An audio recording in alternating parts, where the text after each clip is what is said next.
Alors, il y a une application importante et intéressante au concept de diffraction et c'est la limite de résolution. On s'est concentré jusqu'à maintenant à regarder le patron de diffraction quand la lumière passe par une ouverture qui est seulement mince dans une direction, donc en patron en une dimension. On a dit que si la fente était mince dans les deux directions, donc si c'était une ouverture carrée, ça donnerait, dans le fond, un double patron de diffraction dans les deux directions. Et si c'est une ouverture circulaire, ça va donner quelque chose qui a l'air de ça, comme patron de diffraction. Et là, c'est à ça qu'on va s'intéresser chaque fois que la lumière passe par une ouverture. Donc, pensez caméra, pensez la pupille de vos yeux, ainsi de suite. Ça a des applications vraiment importantes. Il va y avoir un peu de diffraction, ce qui va limiter le fait de voir des objets qui sont petits très nettement. Okay? Pourquoi? Parce que, dans le fond, si on commence par une petite expérience, reculez-vous suffisamment de votre écran et regardez les deux objets qui sont en dessous de la lettre A et de la lettre B. Si vous êtes suffisamment loin, vous devriez voir simplement un point noir en dessous de la lettre A, puis deux points qui sont collés en dessous de la lettre B. Par contre, si vous vous avancez ou si je grossis l'image, vous allez constater qu'en fait, les deux demi-sphères sous la lettre A sont séparées et les deux sphères en dessous de la lettre B sont séparées aussi par une petite ligne blanche. Donc, comment ça se fait que lorsqu'on est loin ou lorsque l'image est plus petite, on n'est pas capable de distinguer ces détails-là qui sont très, très rapprochés les uns des autres? Donc, à partir de notre œil, dans le fond, la taille angulaire de ces détails-là est très petite. Eh bien, c'est que si on regarde deux sources lumineuses qui sont très proches l'une de l'autre, mais plutôt que, dans le fond, comme dans cette situation-ci où elles sont suffisamment loin et que même s'il y a de la diffraction, ben, on peut vraiment distinguer le maximum central d'une source du maximum central de l'autre, parce qu'il y a toujours de la diffraction quand la lumière passe par une ouverture, que ce soit la pupille de votre œil ou n'importe quel autre appareil, caméra ou autre. Bien, quand elles sont trop rapprochées, quand elles rentrent dans la pupille de notre œil, justement, disons que c'est l'ouverture en question, mais ça pourrait être une autre ouverture circulaire, mais là, on sera plus capable de distinguer qu'est-ce qui appartient au maximum central d'une source et qu'est-ce qui appartient au maximum central d'une source. De quoi ça va avoir l'air? Mais juste d'un seul gros point lumineux. Okay? Donc ici, on peut clairement voir qu'il y a deux pixels différents, si vous voulez, deux pixels de lumière différents, alors qu'ici, on n'en voit qu'un seul qui est juste plus gros. Donc, c'est ce qui fait qu'on ne sera pas capable de résoudre que ces deux objets-là, ce sont deux objets distincts. Alors, c'est ça l'idée de la résolution optique, finalement. Et donc, il y a moyen de calculer. Là, j'insisterai pas sur la démonstration de ça, je vous réfère au manuel. Je trouve ça juste intéressant d'aller voir les applications de ça. Donc, la limite où le maximum d'une source va se superposer au premier minimum de l'autre source. Ça va être notre limite là où on n'est pas capable de distinguer les deux maximums centraux comme étant deux choses distinctes. Et donc, on va avoir cette limite. Il est caractérisé, l'angle limite, finalement, on part un critère qu'on appelle le critère de Rayleigh pour être capable de bien distinguer les sources. Donc, quand les sources sont plus rapprochées que cet angle-là, on n'est pas capable de les distinguer l'une de l'autre. Donc, pour être capable de les distinguer, il faut qu'elles soient plus distinctes que cet angle limite, qui est 1,22 fois la longueur d'onde de la lumière qui est utilisée, divisé par la distance, l'ouverture de la fente en question, donc le diamètre de l'ouverture circulaire pour un instrument d'optique. Ici, on prend pour acquis que ce sont des objets très, très rapprochés. Donc, on a laissé tomber le sinus là, dans l'équation, dans la démonstration, si vous allez voir la démonstration dans le manuel. Donc, un premier exemple de ça, c'est justement, comme j'en parlais, la pupille de votre œil. Donc, il y a un diamètre d'à peu près 5 mm, disons. C'est quoi la limite de résolution de l'œil? Donc, quelle devrait être la séparation de deux objets pour que votre œil puisse les distinguer clairement? Donc, il faut que j'applique la limite de Rayleigh en utilisant ici la longueur d'onde moyenne du spectre visible. Donc, on a pris 550 nanomètres. Et si je prends cette longueur d'onde-là avec l'ouverture de votre œil, ben vous avez cet angle-là. Pourquoi c'est en radian? Ben ici, souvenez-vous, on a laissé tomber le sinus. Hein? Il n'y a plus de sinus dans l'affaire. On n'a pas pitonné rien sur la calculatrice. Donc, c'est vraiment un angle pur. Quand on dit que sinus est à peu près égal à l'angle, c'est seulement vrai pour l'angle en radian. Donc, quand vous utilisez cette équation-là, ça va toujours vous donner un angle en radian, où vous devez toujours prendre un angle en radian. Fait qu'ensuite, si vous voulez le convertir en degrés, ben là, vous pouvez faire multiplier par 1, un rapport de 1, donc fois 360 degrés sur 2 pieds radians, par exemple. Et là, vous allez retrouver le nombre de degrés. Vous voyez que c'est très, très petit. Donc, notre œil est capable de résoudre des détails qui sont vraiment très rapprochés l'un de l'autre. Et comme ça va toujours donner des angles qui sont très, très petits comme ça, c'est plus pratique de parler en secondes d'arc. C'est quoi une seconde d'arc? Ben, c'est l'équivalent pour les degrés que les secondes sont pour les heures. Donc, dans 1 degré, il y a 60 minutes d'arc. Puis dans 1 minute d'arc, il y a 60 secondes d'arc.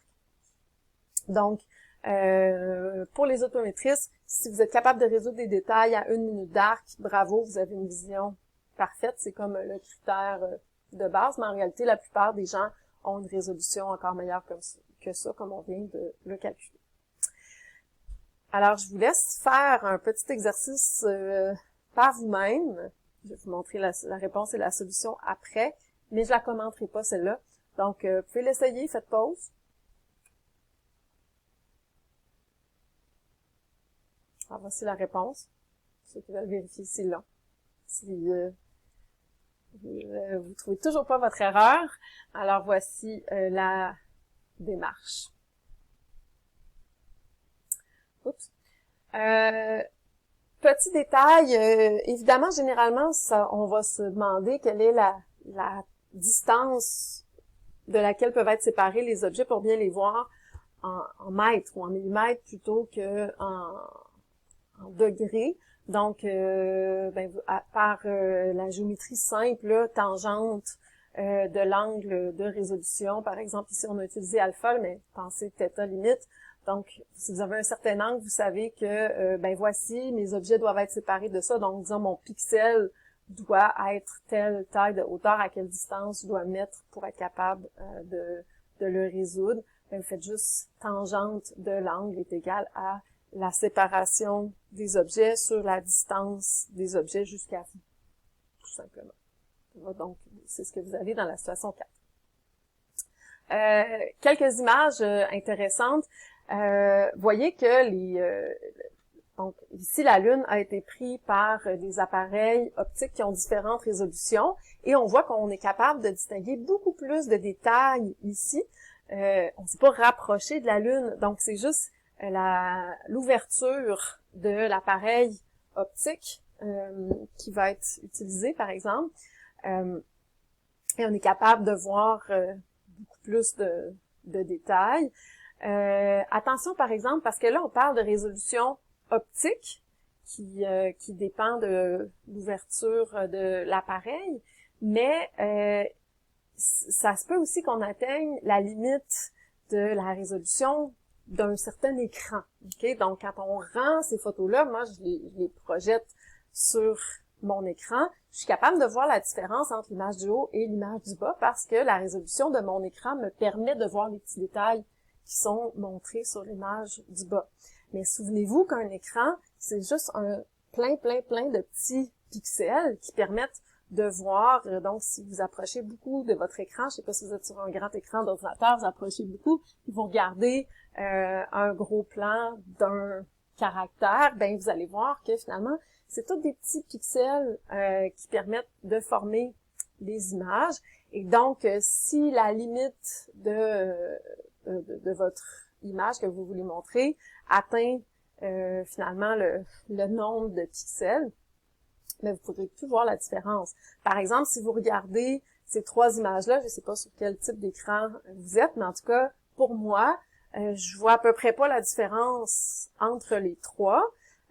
Pourquoi? Ben parce que si je m'approche, finalement, la différence qu'il pourrait y avoir entre les images est plus fine que la taille d'un pixel. Si je grossis ces trois images-là, ah ben là, je commence à avoir une différence. L'image de droite, finalement, est différente des deux autres, alors que les deux images de gauche se ressemblent beaucoup. Je grossis encore, et là, je vois qu'en fait, les trois images sont différentes, donc elles ont une résolution numérique différente, finalement.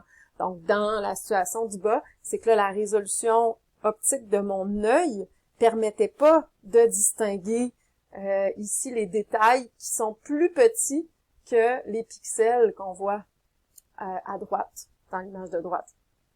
Donc, ça me permettait pas d'aller voir les petits détails de plus qu'il y avait dans l'image de gauche ici que dans l'image de droite. Donc, c'est juste amusant. Une autre petite expérience. Supposons que vous pouvez à peine distinguer deux points rouges à cause de la diffraction produite par les pupilles de vos yeux. Donc, les deux points sont à la limite de résolution, exactement à θ limite. Si on diminue l'intensité de la lumière ambiante et que, donc, le diamètre de vos pupilles augmente, donc l'ouverture de votre appareil optique à vous augmente, qu'est-ce qui se passe avec votre pouvoir de résolution? Est-ce que, dans le fond, vous allez être capable de mieux résoudre les objets ou de moins bien résoudre les objets? Pensez-y. Okay, on l'essaye. Donc, si en réalité, ce à quoi on s'attend, c'est que si l'ouverture augmente, dans l'équation, θ limite, oups, excusez. Donc, dans l'équation, où on a θ limite qui est égal à 1.22, le facteur n'est pas important, mais bref, proportionnel à la longueur d'onde, inversement proportionnel à la distance d, ben si ça ici, ça augmente, ben la séparation qu'on est capable de résoudre diminue. Donc, quand θ limite diminue, c'est bon, on est capable de résoudre des objets qui sont plus rapprochés l'un de l'autre. Donc, ça devrait améliorer le pouvoir de résolution. Fait qu'on dit vérifiez-le. Donc, je sais pas si vous voyez ici, il y a deux petits points rouges, peut-être vous êtes obligé de vous approcher un peu. Donc, placez-vous à la bonne distance pour être capable de tout juste voir que ces deux points distants, là, donc à la limite où ça a juste l'air d'une petite ligne plate, puis vous voyez pas que c'est deux points différents. Et là, est-ce que c'est mieux? Est-ce que vous êtes davantage capable de voir que c'est deux points distants, différents? Normalement, oui. Okay, donc, la pupille de votre œil, normalement, a dû augmenter la grosseur de la pupille. Et donc, votre pouvoir de résolution s'améliore. θ limite diminue. Donc, une résolution plus fine, quand θ est petit, c'est meilleur. On peut voir plus de détails. Encore une fois, une vidéo que j'ai dû scinder après coup. Donc, le résumé complet de la section 3.5 se trouve dans la prochaine vidéo.